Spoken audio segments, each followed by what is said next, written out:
Hello friends, നമുക്ക് പെട്ടെന്നൊരു മാമ്പഴ പുളിശ്ശേരി ഉണ്ടാക്കിയാലോ. അതിന് ഞാനിവിടെ ഒരു 5-6 മാമ്പഴം എടുത്തിട്ടുണ്ട്. നാടൻ മാമ്പഴമാണ്. അതിന് നമുക്ക് തൊലി കളഞ്ഞ് 2 ഞാൻ കഷ്ണങ്ങളാക്കി ഇട്ടിട്ടുണ്ട്. ഒരു പാത്രത്തിലിടാം. അതിലേക്ക് നമുക്ക് ആവശ്യത്തിന് പച്ചമുളകും വേപ്പിലയും കൂടി ഇട്ട് കൊടുക്കാം.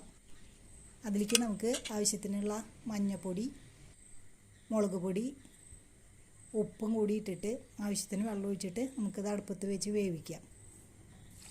നല്ല മധുരമുള്ള മാങ്ങയാണെങ്കിൽ നമുക്ക് ശർക്കര ഇട്ട് കൊടുക്കേണ്ട കാര്യമില്ല. പക്ഷെ ഇത്തിരി പുളിയുണ്ട്, അതുകൊണ്ട് ഞാനൊരു കഷ്ണം ശർക്കരയും കൂടി ഇവിടെ ഇട്ട് കൊടുക്കുന്നുണ്ട്. മാമ്പഴം അവിടെ ഇരുന്ന് വേവട്ടെ. നമുക്ക് അതിലേക്ക് ആവശ്യത്തിനുള്ള നാളികേരം അരച്ചെടുക്കാം. ഒരു അരമുറി നാളികേരം എടുത്തിട്ടുണ്ട്. അതിലേക്ക് ഒരു 1/2 ടീസ്പൂൺ ജീരകം, 1 കപ്പ് തൈര് ഒഴിച്ചിട്ട് നന്നായി അരച്ചെടുക്കാം. ഈ അരപ്പ് നമുക്ക് ഈ കറിയിലേക്ക് ഒഴിക്കാം. ഈ മിക്സിയുടെ ജാറും ഇത്തിരി വെള്ളം ഒഴിച്ചൊന്ന് അതും കൂടി ഒന്ന് ഒഴിക്കാം. പിന്നെ നന്നായി തള വരുന്നതിന് മുമ്പ് നമുക്ക് സ്റ്റവ് ഓഫാക്കാം.